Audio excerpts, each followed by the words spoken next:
Okay, so in the previous video we have discussed all about the basic concepts of this chapter.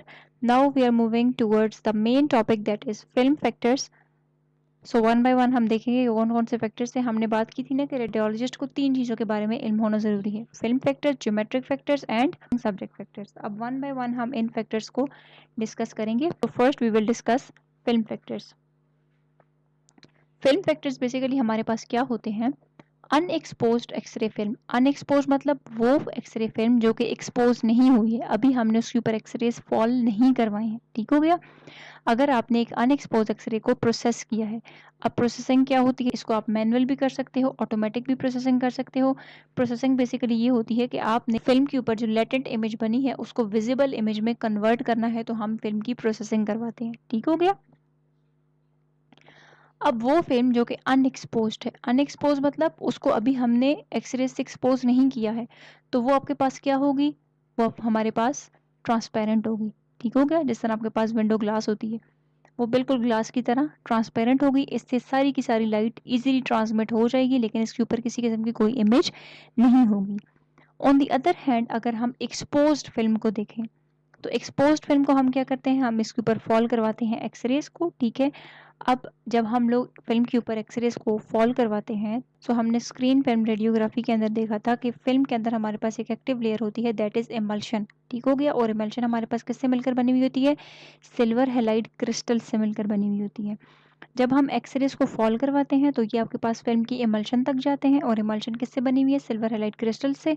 ये silver halide crystals convert होंगे silver halide grains के अंदर, और हम कहते हैं कि जो ग्रेन्स होते हैं वो आपके पास ब्लैक इन कलर होते हैं. एज अ रिजल्ट आपके पास एक इमेज बन जाती है. ठीक है. पहले रेडियोग्राफिक फिल्म ब्लैक नहीं होती है, जब आप लोग एक्सपोज करते हो उसके बाद वो ब्लैक बनती है. ठीक हो गया. यानी कि डार्क एरियाज उसके बाद उसके ऊपर आते हैं. फिर आप उस फिल्म की प्रोसेसिंग करवाते हो.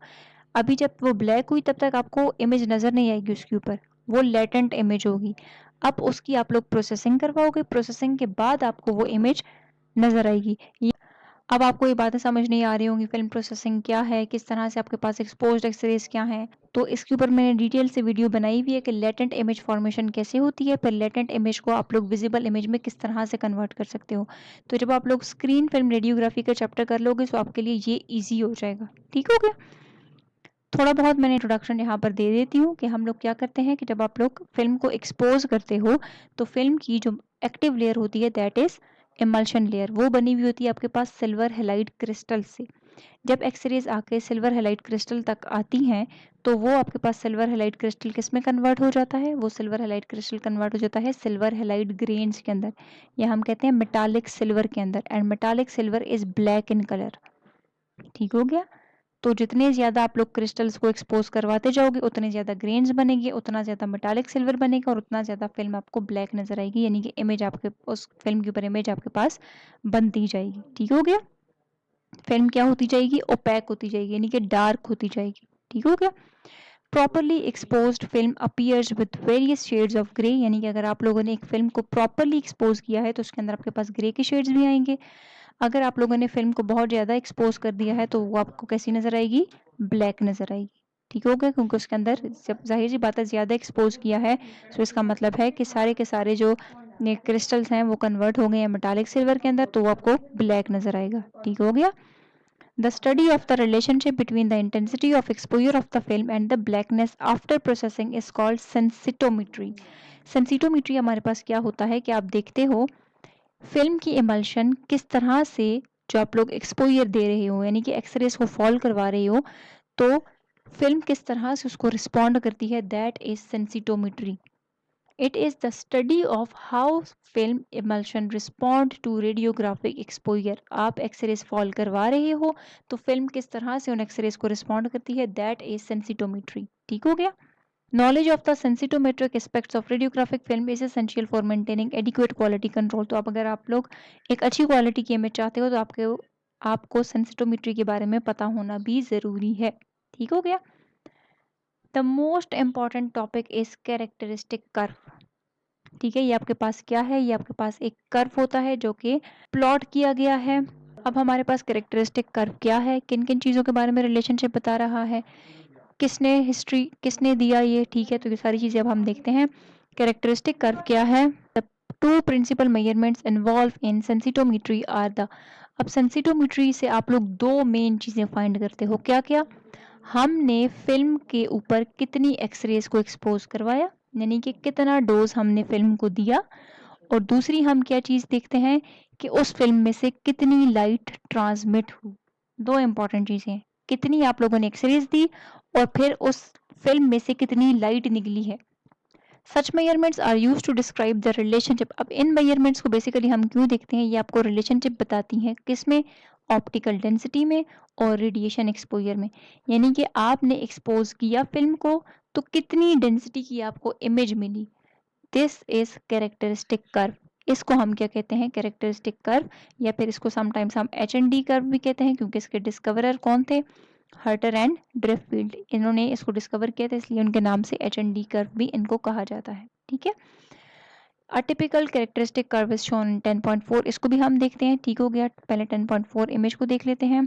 This is characteristic curve. Characteristic curve basically आपके पास क्या है? ऑप्टिकल डेंसिटी और रेडिएशन एक्सपोजर के दरमियान आपके पास रिलेशन है। ऑप्टिकल डेंसिटी हमारे पास क्या है? वाई एक्सिस पे हमारे पास होती है ऑप्टिकल डेंसिटी, और एक्स एक्सिस पे हम क्या रखते हैं? रेडिएशन एक्सपोजर रखते हैं। ये कैरेक्टरिस्टिक कर्व हमें क्या बताता है कि जो हमारे पास फिल्म है, how it responds to different level of exposure, यानी कि आप लोग उसको कभी कम एक्सपोजर देते हो, कभी ज़्यादा एक्सपोजर देते हो, तो किस तरह से ये आपके पास डिफरेंट एक्सपोजर्स को रिस्पॉन्ड करती है, ये आपको कौन बताता है? कैरेक्टरिस्टिक कर्व बताता है। इसकी शेप कैसी होती है? ये आपके पास सिग्मॉइड शेप का होता है। ठीक हो गया, तो यहाँ पे देखो आपके पास दो रीजन है, एक आपके पास टो है एंड एक आपके पास है शोल्डर। याद रखना है, ये जो आपके पास टो है, it is the region of low density, क्योंकि वाई एक्सिस पे हमारे पास क्या है? डेंसिटी है।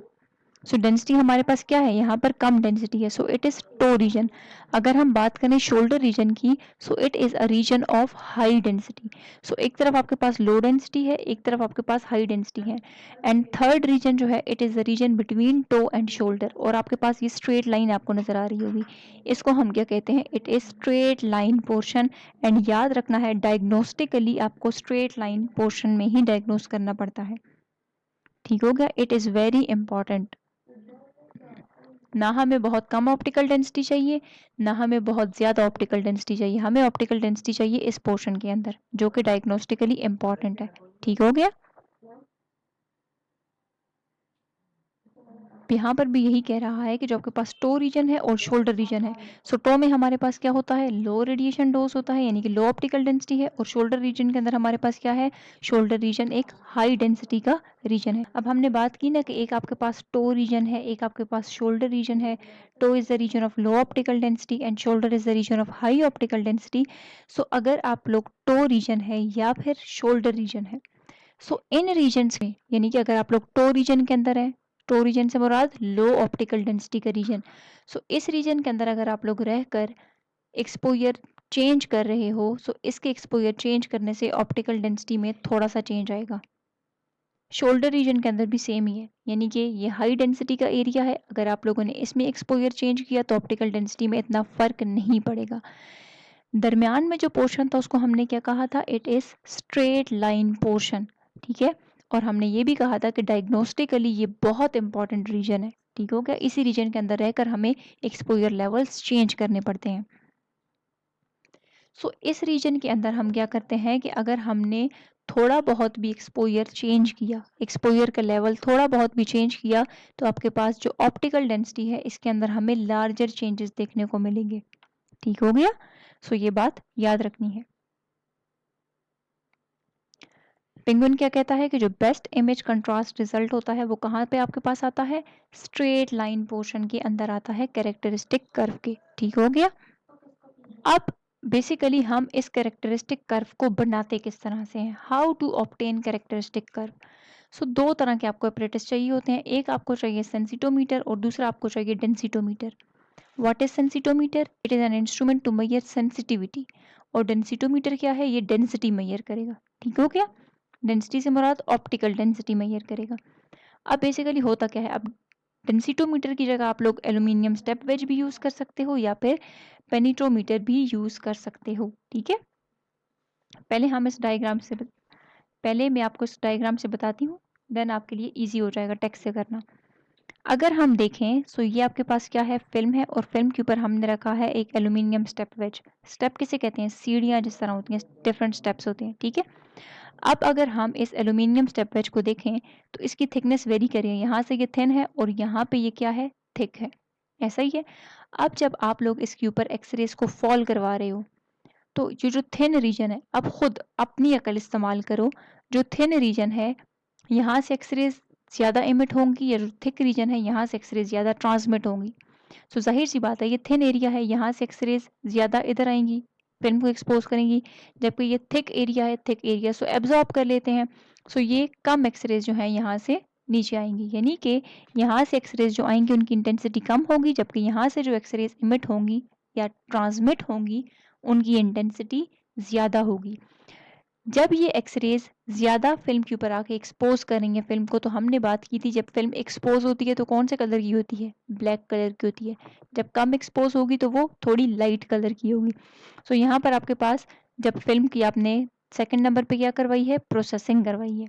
पहले आपने क्या किया, फिल्म को एक्सपोज किया, कैसे एक्सपोज किया, एल्यूमिनियम स्टेप वेज रख के, ठीक हो गया। दूसरे नंबर पे आपने फिल्म को प्रोसेस करवाया। अब जब आपने प्रोसेस करवाया तो इस तरह से आपके पास एक प्रॉपर रेडियोग्राफ आपके पास आ गया, ठीक है, जिसमें डिफरेंट सेक्शंस हैं, क्योंकि स्टेप्स डिफरेंट थे ना। यहाँ पर आपके पास और लाइट इमिट हुई है, यहाँ से और लाइट आई है, यहाँ से और, तो डिफरेंट स्टेप के ऊपर डिफरेंट इंटेंसिटीज की लाइट आकर फिल्म के ऊपर पड़ी है। सो आपके पास फिल्म के ऊपर डिफरेंट रीजन्स बन गए हैं। अब प्रोसेसिंग के बाद आप क्या करोगे, आप डेंसिटोमीटर लोगे। डेंसिटोमीटर क्या है, डेंसिटी मेजर करता है। अब इस डेंसिटोमीटर के अंदर बेसिकली क्या होता है, एक छोटा सा होल होता है, पिन होल, और उससे आपके पास लाइट निकलती है, फोकस्ड लाइट होती है, ठीक है। अब ये डेंसिटोमीटर क्या करेगा, ये लाइट इसके इधर इधर जाती जाएगी, ठीक है, और नीचे आपके पास लगा हुआ है लाइट सेंसर। अब जैसे जैसे ये लाइट डेंसिटोमीटर से निकलकर इस फिल्म के ऊपर जाती जा रही है, अब ये फिल्म के ऊपर जो डार्क एरिया है, डार्क एरियाज में से लाइट कम एमिट होती है, ज़्यादा एमिट होती है, डार्क एरियाज एब्जॉर्ब लाइट। सो जब ये डार्क एरिया से नीचे बाहर को आएगी तो इधर आपके पास क्या है, लाइट सेंसर है, तो लाइट सेंसर इसको सेंस कर लेगा कि कम इंटेंसिटी की लाइट डार्क रीजन से आई है। इसी तरह फॉर एग्जांपल ये ब्राइट रीजन है, जो ब्राइट रीजन होता है इससे ज़्यादा लाइट एमिट होती है, ठीक है। So light sensor again sense करेगा कि ये जो इंटेंसिटी की लाइट है ये जो लाइट है ये इसकी इंटेंसिटी ज़्यादा है। तो फिर आप इस हिसाब से क्या बनाओगे, कैरेक्टरिस्टिक कर्व बनाओगे, ठीक हो गया। सो इस तरह से आपको कैरेक्टरिस्टिक कर्व मिलता है कि सबसे पहले आपने एक्सपोज करवाया, देन आपने उसकी प्रोसेसिंग करवाई, फिर डेंसिटोमीटर किया, ठीक है, एंड देन आप लोगों ने क्या किया, कैरेक्टरिस्टिक कर्व को प्लॉट किया है। अब आप टेक्स्ट पे आओ। टेक्स्ट क्या कहता है, first the film under investigation, यानी कि कोई भी फिल्म जिसकी आप लोगों ने इन्वेस्टिगेशन करनी है, it is exposed to visible light, उसके ऊपर आप लोगों ने क्या फॉल करवाई है, लाइट फॉल करवाई है, कैसे, सेंसीटोमीटर के थ्रू, ठीक हो गया। जब आपके पास फिल्म की प्रोसेसिंग आपने करवाई है तो उसके अंदर आपके पास ऑप्टिकल डेंसिटी इंक्रीज हो रही थी, यानी कि उसके अंदर डिफरेंट एरिया से और हर एरिया के अंदर आपके पास क्या हो रही थी, ऑप्टिकल डेंसिटी इंक्रीज हो रही थी। That correspond to optical wedge step, यानी कि जैसे जैसे आपके पास स्टेप्स आगे जा रहे थे उसी तरह आपके पास ऑप्टिकल डेंसिटी क्या हो रही थी, इंक्रीज हो रही थी। द सेंसिटोमीटर इज फेब्रिकेटेड, अब ये जो हमारे पास सेंसिटोमीटर है इसको इस तरह से बनाया जाता है कि जो आपके पास जितना आप लोग लाइट को एक्सपोज करवा रहे हो ये उसकी इंटेंसिटी को मेजर करता है, ठीक हो गया। इंटेंसिटी आप डिटरमिन कर सकते हो उससे, ठीक हो गया। ये जो हमारे पास प्रोसेस्ड फिल्म थी उसकी एनालिसिस करने के लिए हमने क्या किया, उसकी एनालिसिस कौन करेगा, डेंसिटोमीटर करेगा। डेंसिटोमीटर क्या है, इट इज अ डिवाइस, इसके पास आपके पास क्या होता है, लाइट सोर्स फोकस्ड होती है थ्रू अ पेन होल, मैंने कहा ना छोटा सा होल होता है इसके अंदर से लाइट निकलती है। अब ये लाइट आपके पास क्या करेगी, नीचे आपके पास ऑपोजिट साइड पे क्या लगा हुआ था, हमारे पास एक लाइट सेंसर लगा हुआ था, ठीक हो गया। सो फोटोग्राफिक फिल्म ऊपर आपके पास क्या है, डेंसिटोमीटर है जिससे आपके पास पिन होल से लाइट बीम आ रहा है, और नीचे आपके पास क्या है, लाइट सेंसर है। अब वो अमाउंट ऑफ लाइट जो कि हर स्टेप से ट्रांसमिट हुई है वो आपके पास सेंसर के ऊपर आएगी और सेंसर उसको मेजर कर देगा, ठीक है। मेजर करने के बाद आपको रीडिंग्स देगा और आप क्या करोगे कि इस डेटा को रिकॉर्ड करोगे, एनालाइज करोगे, and when plotted resulted in a characteristic curve, जब आप इसको प्लॉट करोगे तो आपके पास एक कैरेक्टरिस्टिक कर्व आ जाएगा, ठीक हो गया। अगेन एक दफा डायग्राम को देख लो, थोड़ा सा मुश्किल है। हमने सबसे पहले क्या किया था, एल्यूमिनियम वेज रखा, ठीक है। अब एल्यूमिनियम वेज की आप थिकनेस पे देखो, जहाँ से जो चीज़ ज़्यादा थिक होती है वो एब्जॉर्ब कर लेती है, ट्रांसमिट कम करती है। जब ट्रांसमिट कम करी है इसका मतलब है फिल्म तक लाइट कम आ रही है। जब कम आ रही है इसका मतलब है कि फिल्म के अंदर ब्राइट एरियाज होंगे।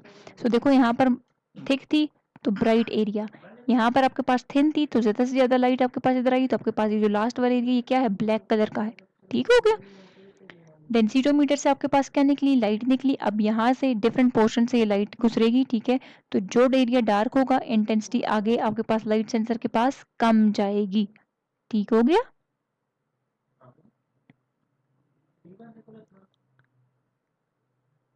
नेक्स्ट हमारे पास क्या है, radiographic film is sensitive over a wide range of exposure. जो रेडियोग्राफिक फिल्म है इसकी आपके पास बहुत ज़्यादा रेंज होती है, यानी कि ये लो एक्सरेज, यानी कि ये लो लेवल की एक्सरेज को भी रिस्पॉन्ड करता है, ये हाई लेवल की एक्सरेज को भी रिस्पॉन्ड करता है, यानी कि कोई भी एक्सरेज के ऊपर आ रही है, कोई भी लाइट इसके ऊपर आ रही है, so it is sensitive over a wide range of exposures, ठीक हो गया।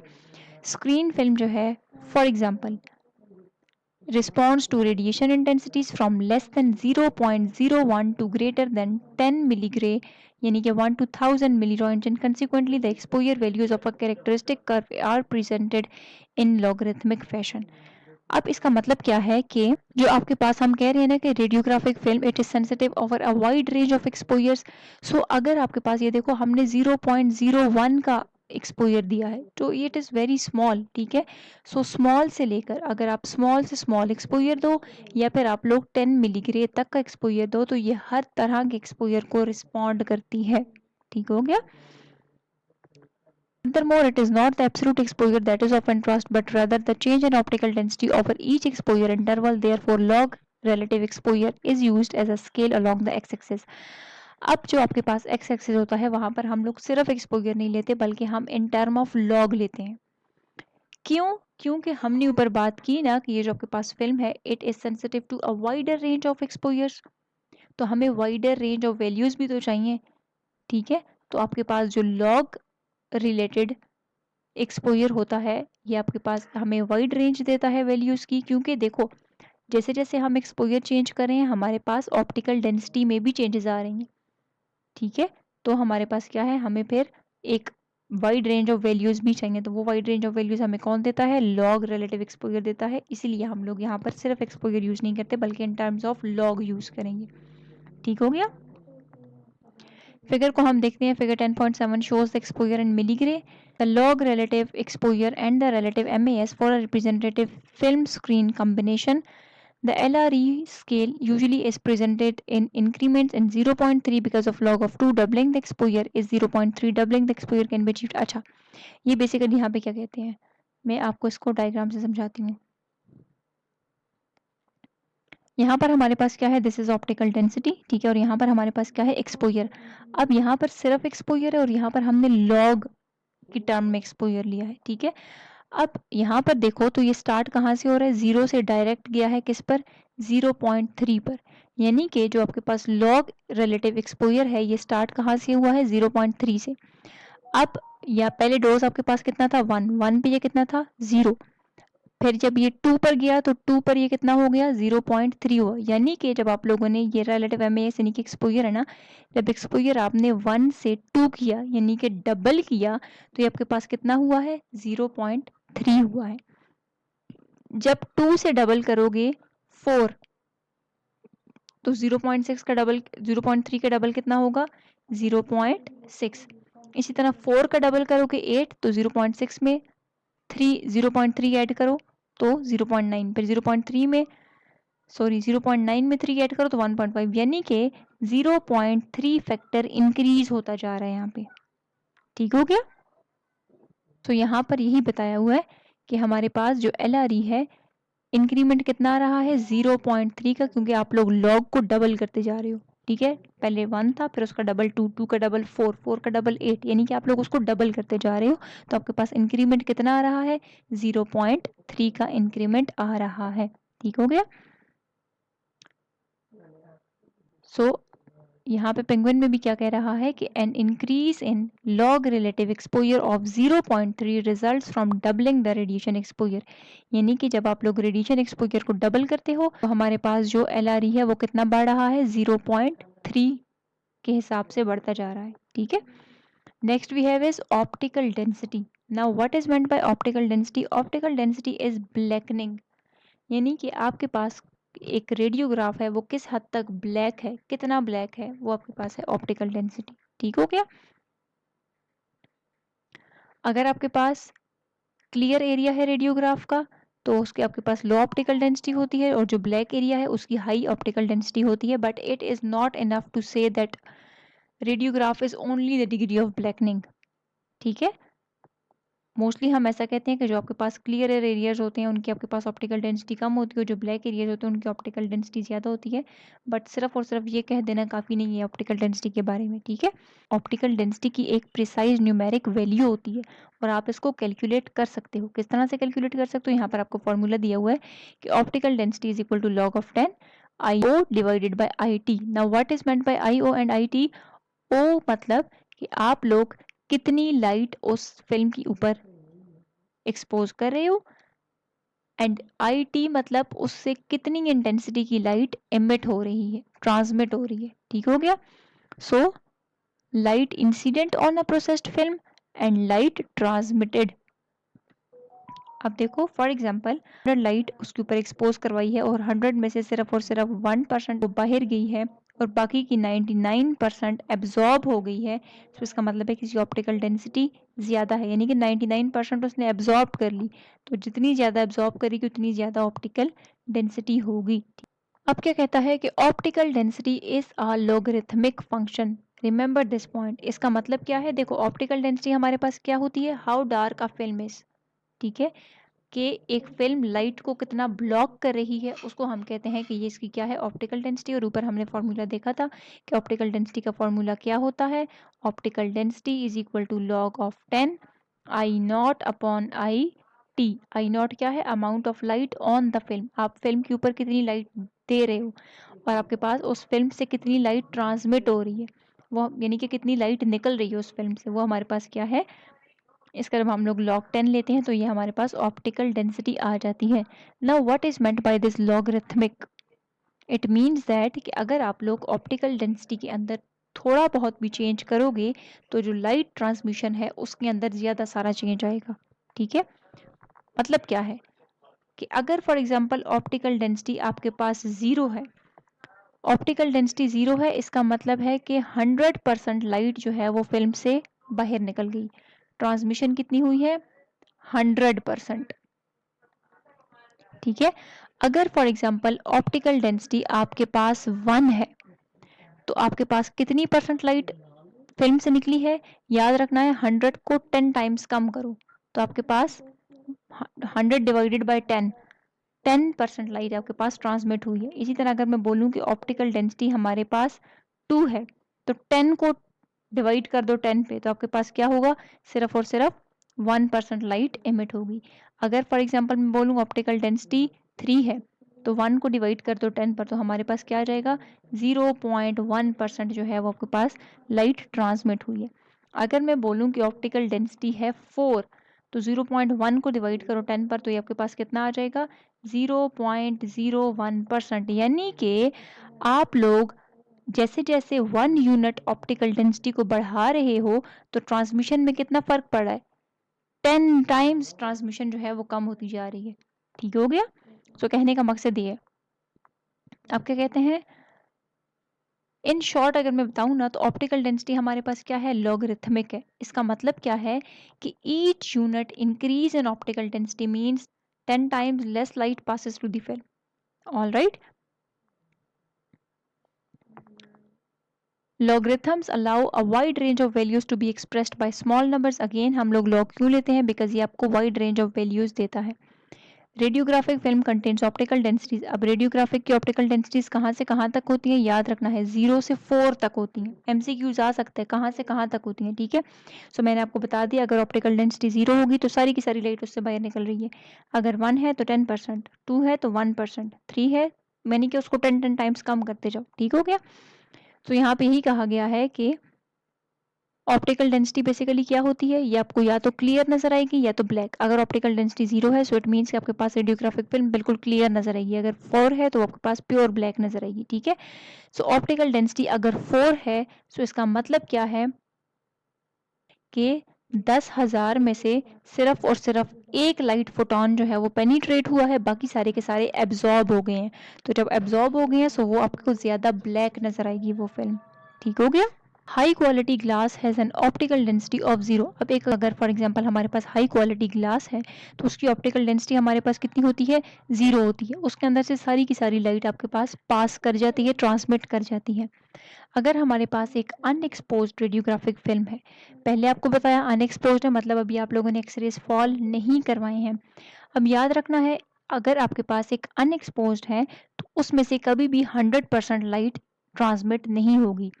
80% लाइट को वो ट्रांसमिट करेगी, बाकी की 20% लाइट वो एब्जॉर्ब करेगी। अब ऐसा क्यों होता है, वो क्यों 20% लाइट को एब्जॉर्ब करती है? क्योंकि उसके अंदर आपके पास 0.1 से 0.3 तक ऑप्टिकल डेंसिटी अपनी इनहेरेंटली प्रेजेंट होती है। ये बात याद रखनी है।